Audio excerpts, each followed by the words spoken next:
Good morning and welcome to the First Unitarian Church of Cincinnati. My name is Reverend Connie Simon, and I am glad that you are joining us today, whether on YouTube or if you're one of the very limited number of people that are present in our sanctuary this morning. We are experimenting with reserved attendance. So please keep an eye out for our notices if you would like to be in the audience for a future service. Hopefully the COVID Delta variant will allow us to continue this process. If this is your first time joining us virtually or in person, welcome. If you'd like to know more about our religious community, our social justice work, or our lifespan faith development and religious education, please email us at member-care@firstuu.com. After our service, we'll give you some announcements of things that are happening in the community. But first, we begin as we do every week by lighting our chalice, the chosen symbol of our faith. And this morning we do so with these words by Nita Penfeld. No matter what they tell you, let it be about joy. Let it be about the sacred. Self-surviving, no, thriving, shining its way to the knowledge within. Let it be about blooming, about the unfolding of the universe through you. Because the story of you begins 15 billion years ago with that first flash of being.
Wikipedia says, a barn raising, also historically called a raising bee or rearing in the UK, is a collective action of a community in which a barn for one of the members is built or rebuilt collectively by members of the community. Wikipedia also goes on to say that a barn was a necessary structure for any farmer, yet a barn was also a large and costly structure, the assembly of which required more labor than a typical family could provide. Barn raising addressed this need by enlisting members of the community, unpaid, to assist in the building of their neighbors' barns. This June, my family had a large and costly structure, the assembly of which required more labor than we could provide. It was a big blue swing set. If you give me a moment, I'd like to tell you a bit about how this swing set came to be. It all began in April. As it became clear that this pandemic was not going to go away anytime soon, my husband and I began to imagine what summer might look like. With our travel plans scrapped and the danger of COVID-19 lingering over us with every potential outing, we decided to invest in some at-home entertainment. First and foremost on our list was a swing set. As we are currently saving up for another lift fan, we didn't have much spare cash to spend. So we did our research and found a modest-priced set that would suit our needs. The only question was, would Lily be able to play on it? As luck would have it, our neighbor across the street had a similar model going unused in his backyard. So we asked him, could we bring the girls over just to see if this model would be a good fit for them? Sure, he said, come on over. And, he added, if it works for the girls, you're welcome to have it. Now, I've never been good at receiving. I guess you could say I'm too prideful.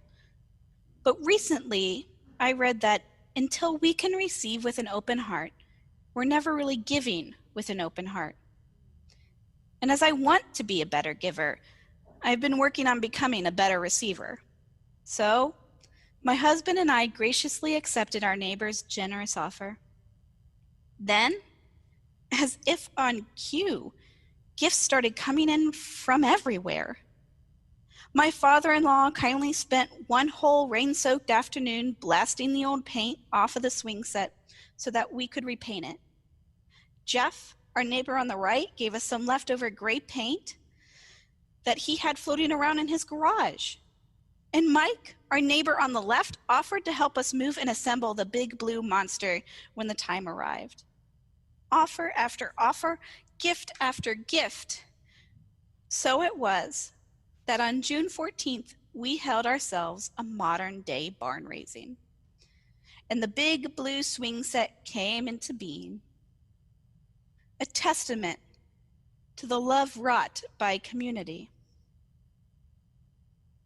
My question for you today is this: what are the barns that need raising in your community? Share your answer during coffee hour today or with your family and friends sometime this week.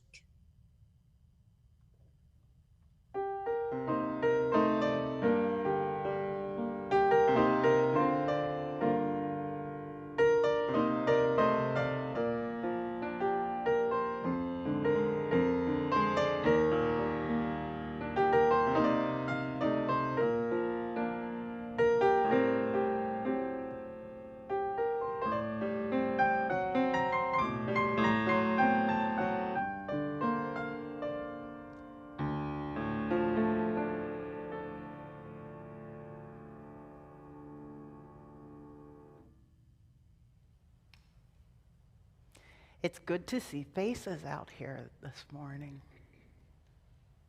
This is the time in our service when we honor and recognize and lift up the joys and sorrows that we've experienced in our lives since last we were together, virtually or in person. It seems an extra long time since we've seen some of you in person. And still, the way the world goes, it doesn't mean that those joys and those sorrows have stopped. They keep going, perpetual as life, part of the cycle of being, living and dying, being born and passing. All of those things part of life. In our own community, we have many things to celebrate and things to mourn. We will begin with our sorrows. Our hearts go out to Barb and to Jenny and Brian on the passing of their beloved John Newman. There will be a memorial service for John here in the sanctuary with very limited attendance next Sunday, and it will also be broadcast. So if you'd like to attend virtually, please do. Our hearts and wishes for recovery go out to Doug Plummer, Meredith's husband, who was electrocuted last Wednesday. And after a night in the hospital is doing better, but still dealing with some unpleasant side effects. He has a little bit of physical therapy and possibly some more procedures ahead of him. We wish continued recovery to Mary Mark, to Nancy Crossan, and to Mike Bozian, all of whom are recovering from various medical issues. And we particularly are aware and hold in our hearts that Bev Baker's daughter Leslie is in intensive care at the University of Cincinnati. Her heart stopped last week. She remains in a coma. And the doctors are saying that there is reason for optimism, so we are sending all of our love and all of our prayers to them as well. There is more than enough love in this congregation. So for each of them, we drop a stone representing that love.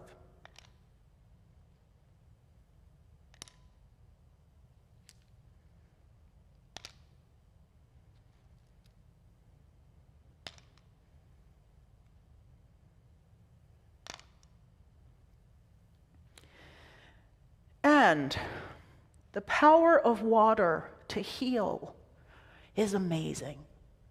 Just as we drop these stones to represent our sorrows in the hope that the water will soothe our sorrows, we also know that the water can amplify our joys. We do still have reason to celebrate our being alive, our being here, the opportunity to be present in this room. And Dick Bozian's umpteenth birthday on August the 12th, I believe this is really 102 this year, and that Roberto Vincent Justiniano, new addition to the family of Joni Moser and her husband Jonathan, is finally home from the hospital after 51 days. We are very, very glad that that little one is growing and recovering and doing well. We drop stones for their joy. And we drop another stone for all the sorrows and all the joys that we don't know about.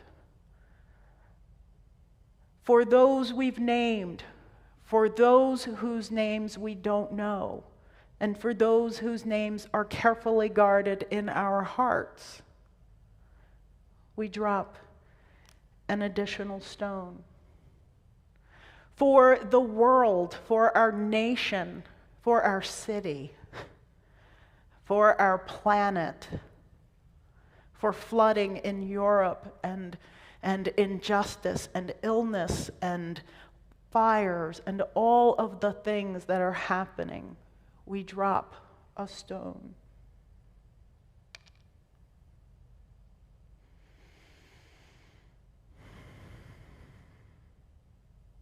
I have an image that I want to share with you. That if we can go to the next slide.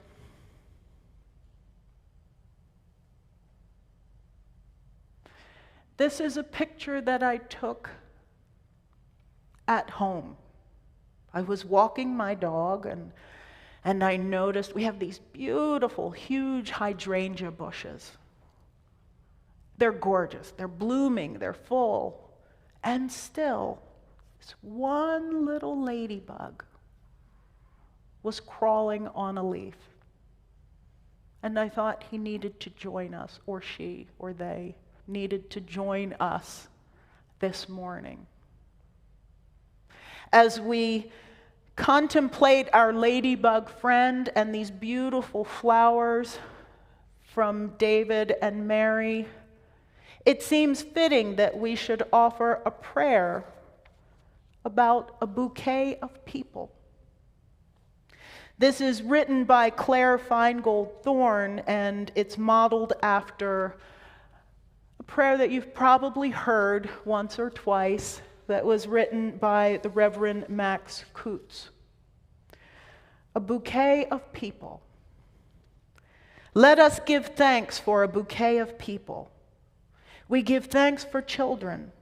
Like tulips and iris, they multiply around us.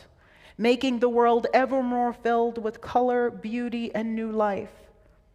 May we bless them as they replant themselves ever further from us, knowing that they need their own space to grow into. We give thanks for generous friends, as constant in bloom as echinacea, and whose gifts lift up our body and spirit. We give thanks for our feisty friends, as indomitable as geraniums, and for continuous friends, who, like bittersweet and ivy, hold on and never let go, and can never be gotten rid of. For crotchety friends, as prickly as rose bushes, their beauty a secret that is only discovered through careful gardening. For surprising friends, who at first glance seem dour, and then blossom into joy as quickly as forsythia. For funny friends, silly as snapdragons, and serious friends, complex as chrysanthemums. For comfortable friends, their gentle presence as soothing as the sweet smell of lilacs. For stormy weather friends who stand by us in hard times, like lily of the valley that cannot be deterred by shade or shadow. For old friends, nodding like sunflowers in the evening time, and young friends coming on fast as flocks. For friends as unpretentious as dogwood, as persistent as pachysandria, as steadfast as azalea, and who, like snowdrops, can be counted on to see you through the winter and remind you that spring always comes. For loving friends who wind around us like wisteria and embrace us despite our blights, wilts, and witherings. And finally, for forget-me-nots, those friends that are gone, that are never forgotten. Their beauty lives on in our memories and our hearts. For this bouquet of people who brighten our lives, each in their own way, we give thanks and say amen.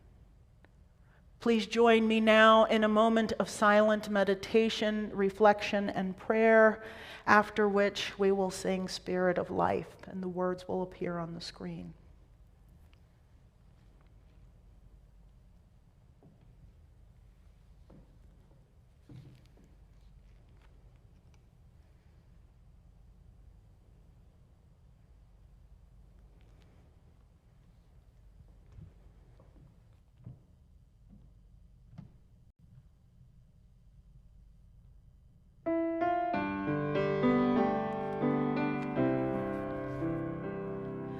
Spirit of life, come unto me. Sing in my heart all the stirrings of compassion. Blow in the wind, rise in the sea.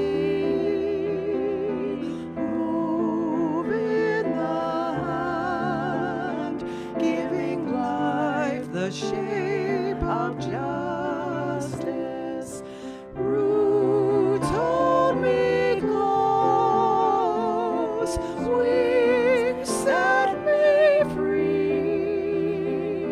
Spirit of life, come to me, come to me.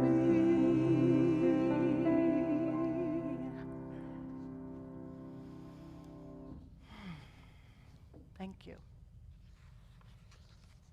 Our reading this morning is entitled A House for Our Dreams by Dory J. Summers. We, all of us, build houses for our dreams. The masonry and lumber, glass and tiles, a solid form wherein we see our hopes, a shelter and protection for our growth. This house shall be a dwelling place for courage, for integrity, for love. engendered, nourished by a family that speaks of we and means all humankind. These walls represent the privacy and dignity of individuals, the open doors a welcome to all people, all ages, and all generations. The windows shall keep light of inquiry illumining from outside and within. May all words spoken here be born of love, and energy rekindle in the hearts of those who dreamed this house, who plied the tools and paid the price to actualize the dream. May dreaming never cease for those within, who know the world to be a troubled place, but dare to struggle with imperfectness toward that brighter hope, that better day. Let memories add warmth, a heritage, a quilted patchwork stitched with history of kindliness, of daring for the good, of funny moments, of jokes and smiles and tears. This is a precious place, as every home that shelters those who love and strive and share. Its blessing is in lives that meet within, in living, learning, caring, sheltered here. It is my pleasure this morning to introduce our speaker, who is Sister Barbara Bush. While she's getting situated here, I will tell you a little about her. Sister Barbara is one of the co-founders of Working in Neighborhoods, or WIN, an organization that was founded in 1978 and helps to develop sustainable communities by empowering Cincinnati neighbors to build equity for themselves and their families, and to develop win-win goals for their neighborhoods. Sister Barbara is going to share with us WIN's organic strategy for connecting shared neighborhood needs with broader economic resources and supporting people of all faiths and cultures in their pursuit of justice. Welcome, Sister Barbara. So as you know, I've been around a long time at Working in Neighborhoods. And so I always try to tell you a little bit about history and a little bit about present. So we started out of a request from our neighbors who said, you know, hey, there are some things that are problems. We have people who are being shut off from their utilities, and actually we had 12 deaths the year we started from utility shutoffs. So we began looking at how we could stop these things from happening. And we were successful at least in getting them to be able, and particularly because one of the reasons that I was so concerned about the utility shutoffs was that one person was shut off from their life supports because there was no process at the utility company to know who was on life supports. And so what we did is we began the process of looking at two things. One is, how do people pay their bills? And two is, how do you know who you're serving? And how do they tell you so these kinds of things can't happen? And so we were able to do that. There is a program that still exists. It's changed a bit. But for those of you who know a little bit about Duke, which is our current utility, it is a program called Percentage of Income. So if you pay 15% of your income every month, it covers the bill for that month, and then it goes further. So as long as you're paying a portion for your electric and a portion for your gas, you can stay on. So that's been one of the things that happened back 40 years ago and is still in existence, a little different than it was. We would love to see a little I've been a proponent and still haven't gotten forgiveness, because I figure if you paid already and that's all you can afford, the rest should go. But so far I've not been successful with that, I will tell you. However, we have been out of that came a weatherization program that has serviced families, and actually built another agency who I went to when we were starting talking about weatherization. So I went to PwC, and they started doing their work, and they do a wonderful job. But I say that to say the only way we have succeeded is by creating partnerships, by learning and listening to our neighbors, because none of our programs came from anything but a request of our neighbors. We've been, we believe the secret sauce of our 40-some years is the ability to hear people in our communities, because we believe they know best, as you do, what you need in your lives and your families. And so, you know, there's an old Chinese proverb about we have 2 ears and 1 mouth on purpose. And we are great believers of that. So out of that has grown a number of things that we've been able to do. And I'll tell you about one of our more recent community building things that tells you a little bit about what we do and the partnerships we create in our communities. So in our neighborhood of South Cumminsville, there was a need for recreation, and we have a park. And so we started a football team, and we had it running for a number of years, but then because the recreation department for the city wouldn't do football. And so now the recreation department for the city decided to do football. But the problem happened is that our football field now was 2 feet too short. Therefore, our kids had to go outside to Evanston to play their home games. So we began saying, what would we like to happen in the park so we could get 2 feet on the field? And I tell the story not because it's a big story, but it is important. And it's the small things that make life better. So we were able to get the Reds and P&G and the zoo, because they have this program, that they will do ball fields, and we had a ball field in the park. So as a part of the ball field, we added 2 feet to our football field. And so our kids were able to come home and play their home games back in our neighborhood. But had we not listened to our neighbors saying, why do our kids have to go all the way to Evanston? And we lost a number of kids who just couldn't practice in Evanston and couldn't do those things. So instead of having our 60 kids involved, and one of my favorite early stories was that we had the little team, and they went to, and I didn't even know they had these things, but they went to Tennessee to play in the Super Bowl for the 5- and 6-year-olds. And they had a wonderful time. Now, I'm not sure they ever won, but I am sure that they had a good time.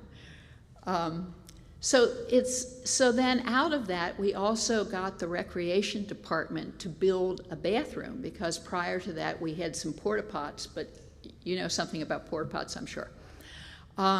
And so we needed a stable bathroom if they were going to play football and they were going to play baseball, and we have a tennis court. So if all those things were going to happen in the park, we needed to, and families have picnics in the park, we needed a place for people, for a restroom. So we won the ability to get the city to do a restroom. And then our seniors said to us, well, we'd like to walk safely, because, you know, the streets are busy and it's hard to get across them. So while we were doing all this, we then raised the money for a very small walking trail in the park. So we now have a walking trail that our seniors use in the morning, and the kids use it too, but the seniors are more faithful, as I say. We have a summer program, so our summer program takes the kids over there and walks them around the track. I'm hoping that that will catch on eventually. And some of the kids do like it, but in reality, it's our more middle-aged and older adults who who used the walking trail. But all of those things came because our neighbors said, we need this, we need a football field that we can use, we need a bathroom, we need a walking trail.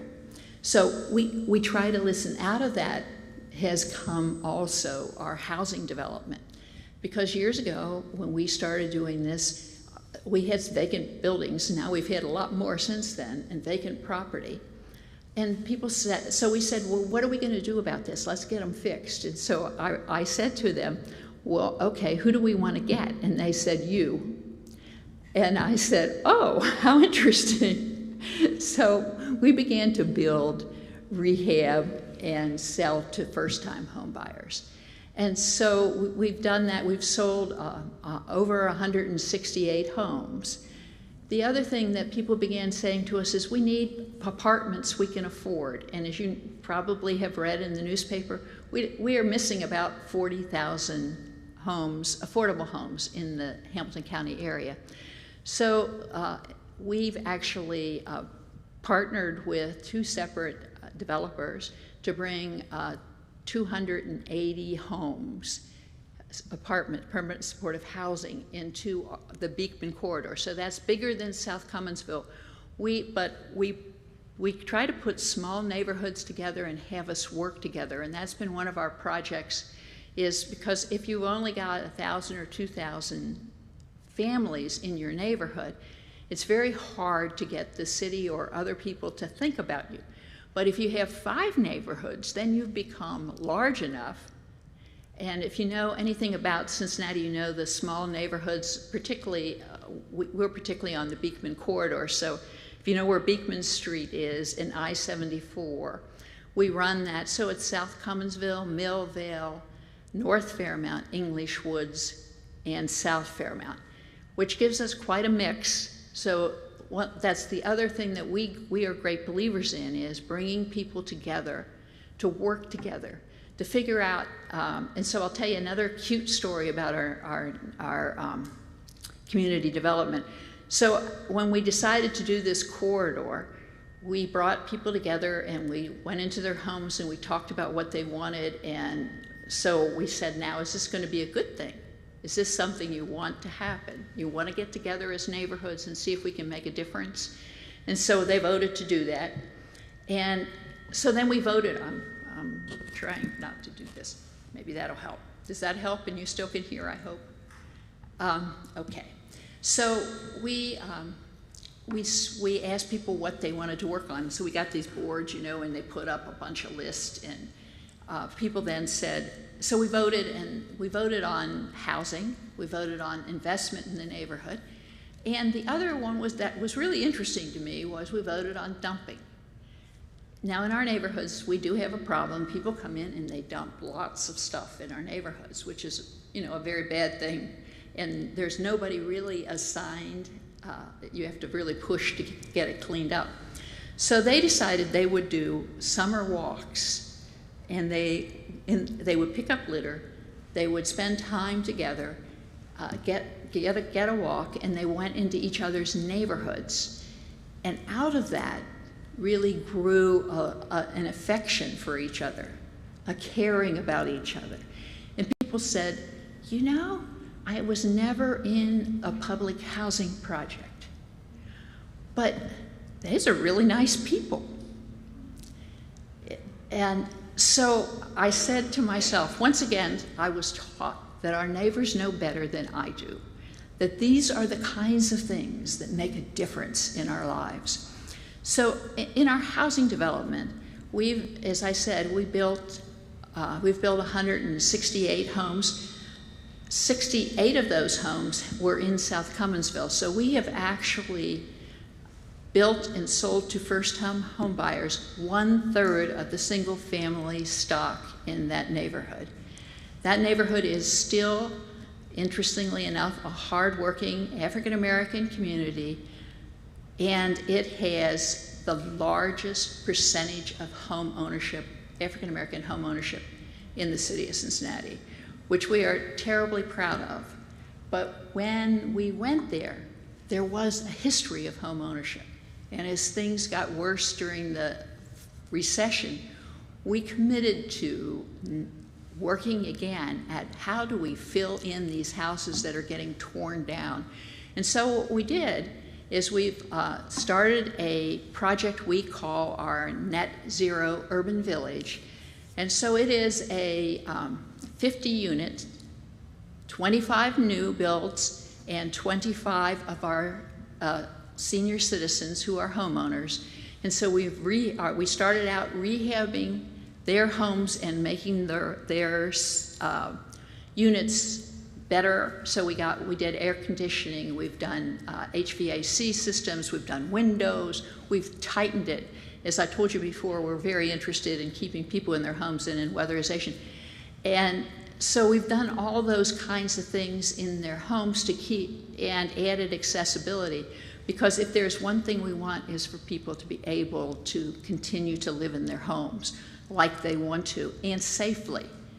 So, you know, we've removed all of the contaminants and things of that sort.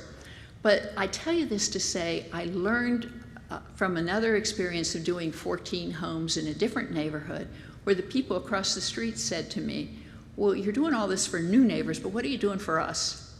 And, you know, we've lived here for years. And so when I said if I ever did another big project, we were going to make sure we did our neighbors first and did the second. So we expect this year to start the building on our new homes, and they will be near net zero, including a solar unit. And the reason we want the solar unit isn't just because we want to see the Earth and the alternative energy sources come to be, but because we don't, in our neighborhoods, we don't even see these things, so we don't have an idea of what they are, and therefore we never think about them for jobs.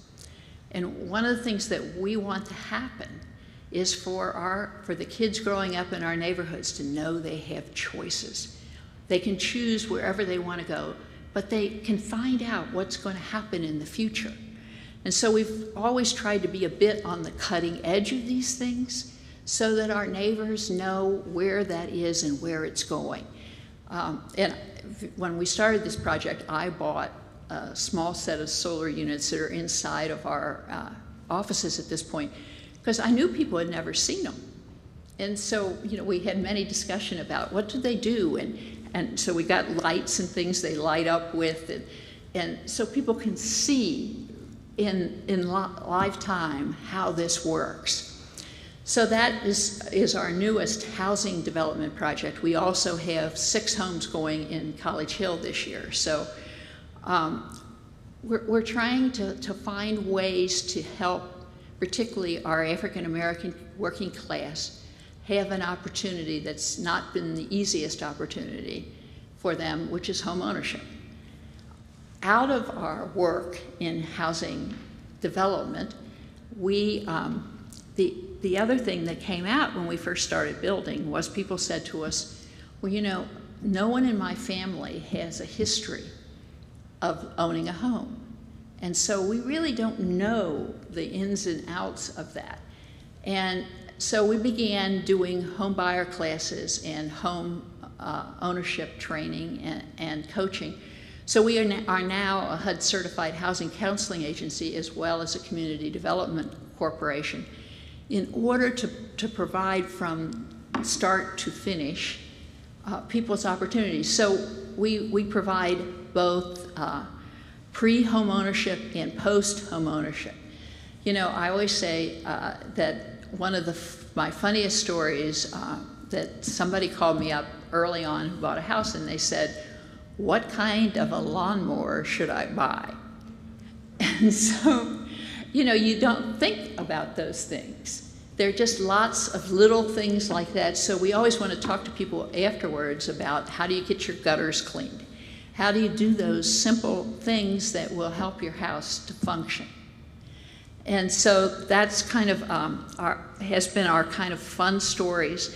But out of that, the other thing I think has been really fun for me has been that now that we've been around a while, we're seeing 2nd and 3rd generation families come back to us. So this week I got a call from a young man who said, "Do you remember my grandma? She used to work with you."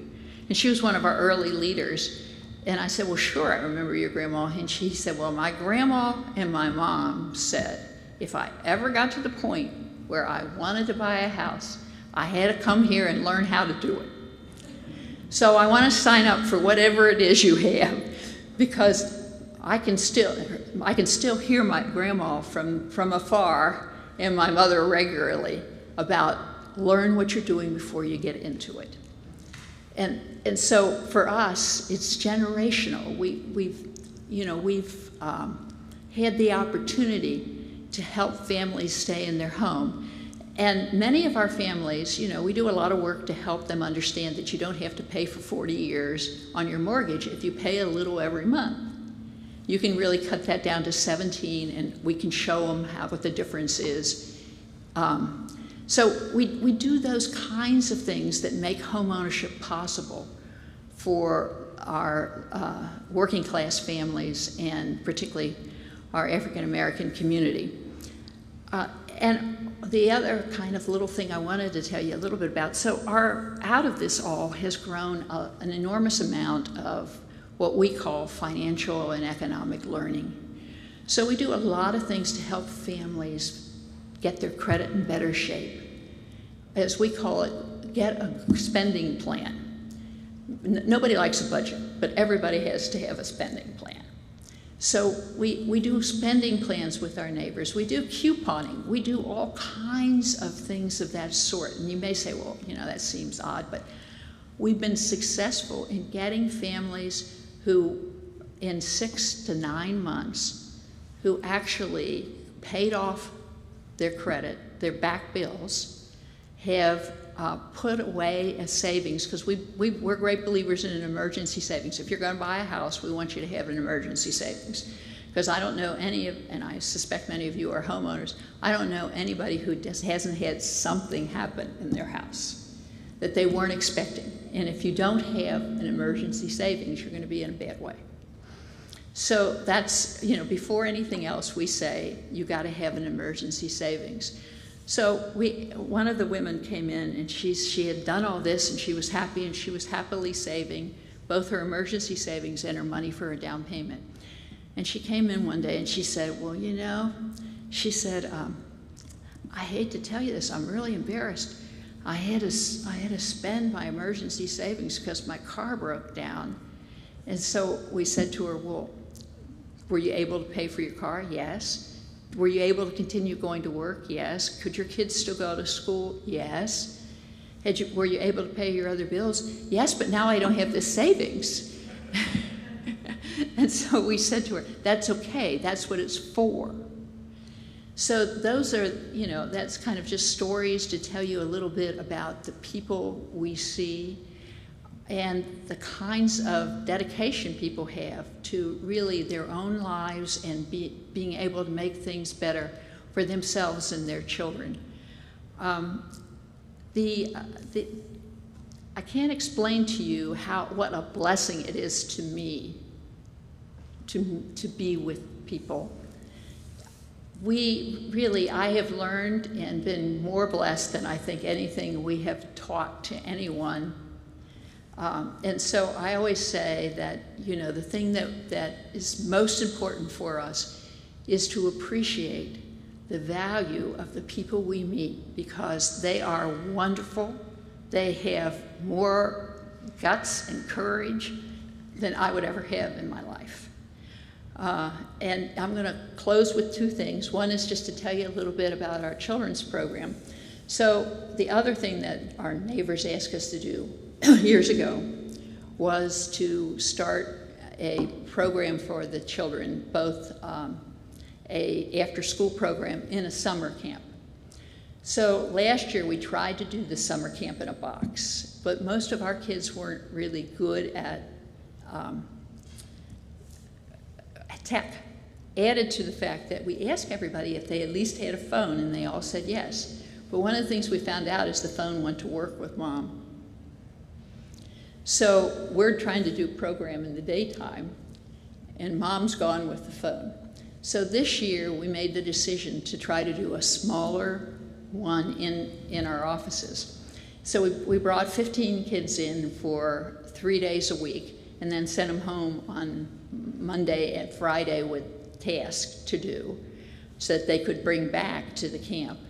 And we also provide lunch and lunch for the weekends. So, you know, we want to make sure that the kids can eat and can thrive. So this year, we asked the kids, our last day was last Thursday. So we asked the kids, what do they want? We used to always do outings every week. So this year, what we did every week was bring somebody in, because we didn't think we could take kids on a bus and take them out. So we brought the ensemble theater in. And so they would sit down and talk to the kids, and the kids would tell them a story, and they'd tell them a story, and then they would act it out. So they came in every week, one day, and did this with our children. And what was fun was the kids who now say, well, I think I might want to be an actor. Or I never knew I could do that. I never got up and talked in front of anybody before. So, you know, we're trying to start this stuff early. But the other thing we bring in every year, is the aquarium. And they have a wonderful educational program they bring in. So this year it was crocodiles. And so we have wonderful pictures now of the kids petting well, it's actually an alligator they brought, but they loved it. So trying to give them different opportunities. So then at the very end, we had all the little kids draw a picture, and we asked the question, what is it you would like to see next year if you come back? And they said 5 days. Which was, from our perspective, a wonderful statement of how much they enjoyed being there. And so we were, that's always a good thing. So that's what we'll shoot for next year, and we hope we can do that. But I wanted also to lead you into a kind of an example of our home ownership and what a difference it makes in people's lives. So I'd like you to see a little video from one of our new homeowners. And I think they're going to put it up. I think you'll like Gina.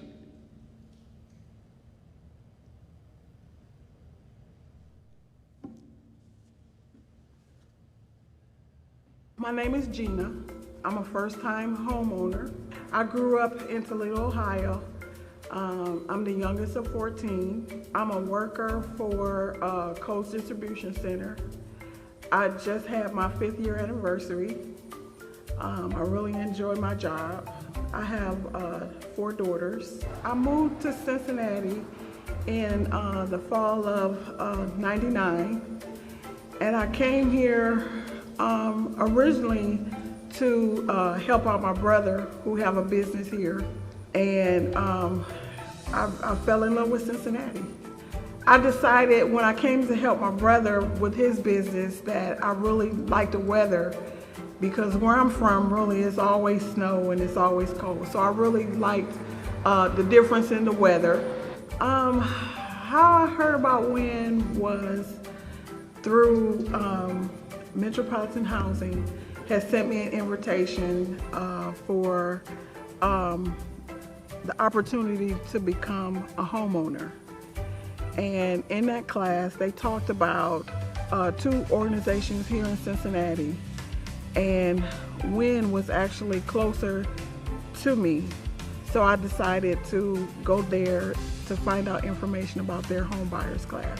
My parents, who are homeowners, had always expressed to us the importance of having a home. And like I said, I have daughters, and I wanted really to have something that we could call our own.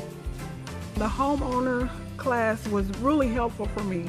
They taught us a lot about the importance of a budget, the importance of saving, things that we needed to do with our credit. And they had presentations from different banks, also realtors within our area. They taught us things to look for as far as home inspections and things like that. During that time, I met Dennis, who is my counselor even today. He embraced me and my needs, and he always encouraged me when I thought it was the end of the road for me and I wanted to give up. And he helped me put together a team that included himself, a realtor by the name of Barry Bates, and also Dennis Beckley and Hope. And they helped me put everything that I needed in order as far as to become a first-time homeowner. He gave me information through another worker there that put together IDA, which is a savings program where I had 6 months to save $500, and then they would match that, and it would help me as far as my down payment for my home. I feel like it's the best thing that I could ever do. For me, it has given me confidence that if I could do this, I could do anything. It makes me feel secure that I know that my daughters will always have a home and they're happy, even happier now because they all have their own rooms, because that was a big thing that they all wanted their own room. And it just makes me feel that I'm a part of something. It makes me feel like I deserve to have a seat at the table with everybody else who have worked hard throughout life to achieve different things, not only to become a homeowner, but it just makes me feel happy. It makes me feel worthy. It gave me better self-esteem for myself. And hopefully my daughters will have that same motivation when they get older, and just the encouragement that they can do the same things that I've done.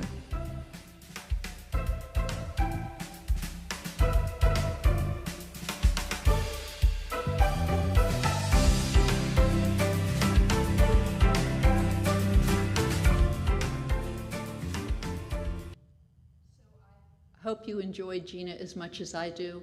God bless you all, and if there's ever anything, send people our way. We're more than happy if you meet people who are interested in buying a home or who want to volunteer. We're always happy to have volunteers, and our website is www.winscincy.org. So go to our website, take a look at our work. Thank you for listening. You're great people.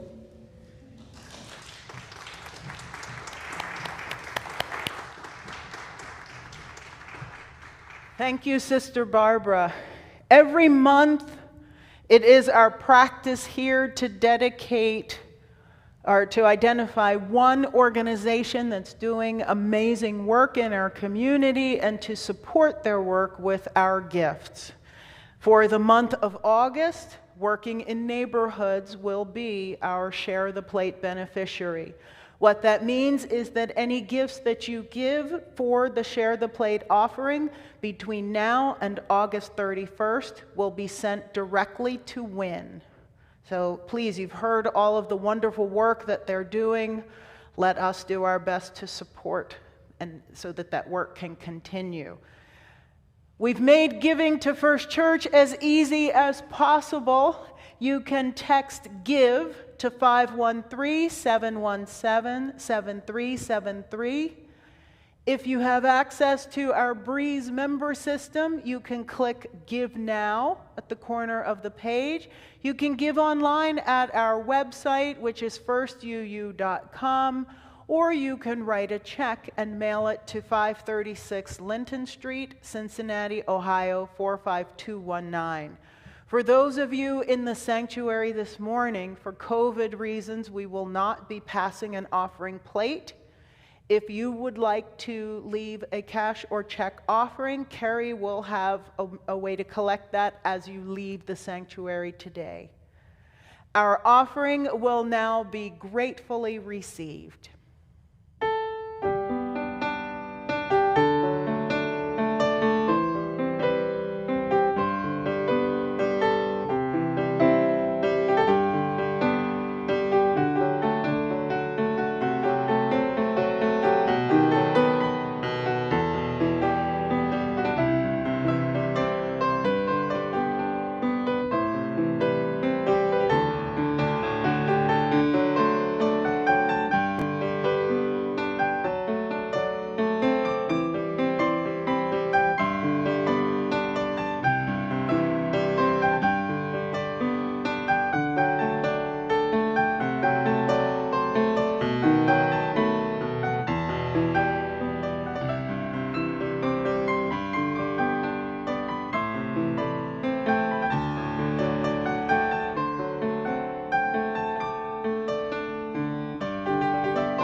As we prepare to leave this space, virtually and physically, and go forth into the world, I remind you that each of us is a flower of some sort to someone.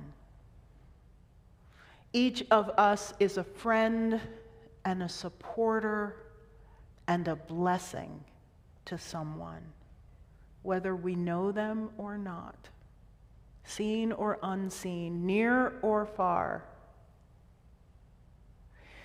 And also remember that each of us as flowers, we are receiving blessings and we are sharing our blessings. Let us go forth this week in full bloom. And we will close by extinguishing our chalice with the words that will appear on the screen. Together we say, we extinguish this flame, but not the light of hope, through the warmth of community or the fire of commitment. These we carry in our hearts until we are together again. I'd like to share with you some announcements as we return to our world of service. The first is that we are reopening kind of tentatively as the Delta variant will allow us. We are continuing to monitor the situation. We will see how things are. We'll regroup after today's service, our reopening task force, and talk about whether this is sustainable going forward, and when, if at all, or how soon we can have our full reopening. Until that time, an RSV will be required for each service. That notice will go out to everyone who receives our email newsletter and our service announcements. It's a first come, first serve type thing. So look for that to come out on, like, right after a service. You'll have to use a new link for every week. Face masks are required in the space unless you are presenting as part of the service.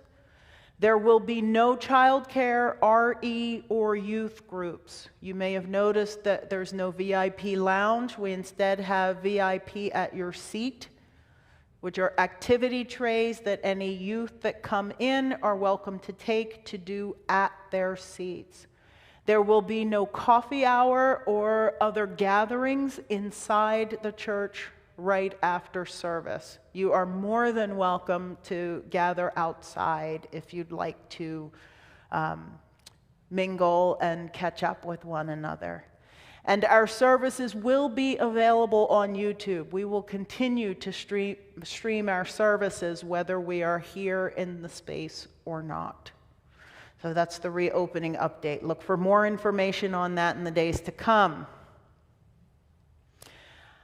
I want to give a special thank you to a couple of groups of people. There are many more who have done work on this issue, but I wanted to highlight these folks. Lynn Martin has been the chair of our security grant project. And you may have noticed when you came in that the glass looked a little different. Well, we have bulletproof glass now. We have strengthened security doors. We now have a panic button system. We have panic rooms and new, stronger doors all around the building, and more security cameras. And Lynn has been our liaison with the state of Ohio, which gave us the grant to pay for all of this work, and done an amazing job, and we are about to submit our final report.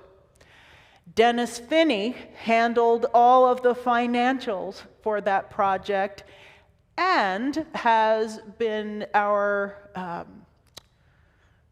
payroll protection program guru here at the church. So we wanted to highlight his efforts on those two projects and officially introduce him as the new church treasurer.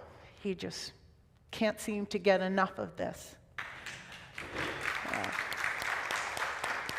So you may be wondering, who's going to chair finance?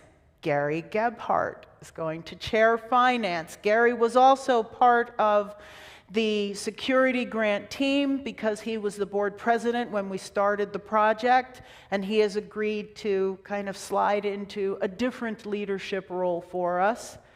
And as you can imagine, none of the work would have gotten done without Ed Ryder, who just stepped down as the chair of Building and Grounds.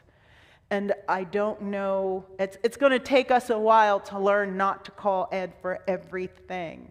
But we definitely appreciate his efforts and the way that he and Ralph and others corralled all the vendors, the different pieces of this security project over the summer to make sure that this work got done, along with the regular work that just keeps our building going. So special thank you to those 4 people. And at the same time, whither Ed goes, so goes Barb. So the 2 of them have decided that they want to spend a little more time being doting grandparents. So after a long stint working with membership in the church, Barb has decided to step down from membership. She will still be doing a couple of other small projects here and there, but mostly being grandma. And Allison Irwin has stepped in to be the new chair of membership and welcoming. So thank you to both of them. If you've been missing Street Vibes, we had a conversation with Grady Cook, our Street Vibes vendor, about beginning to sell Street Vibes again here at the church, to be outside in the parking lot with papers for anyone who wants to purchase one on Sunday mornings. I was in here early. I'm not sure if he was out there this morning, but he's asked that if he could come starting at 9 o'clock, and we may be able to work something out so that he leaves copies for anyone who wants to buy a paper during the week. So those are just a few of the things that I wanted to highlight here. There are more announcements to come.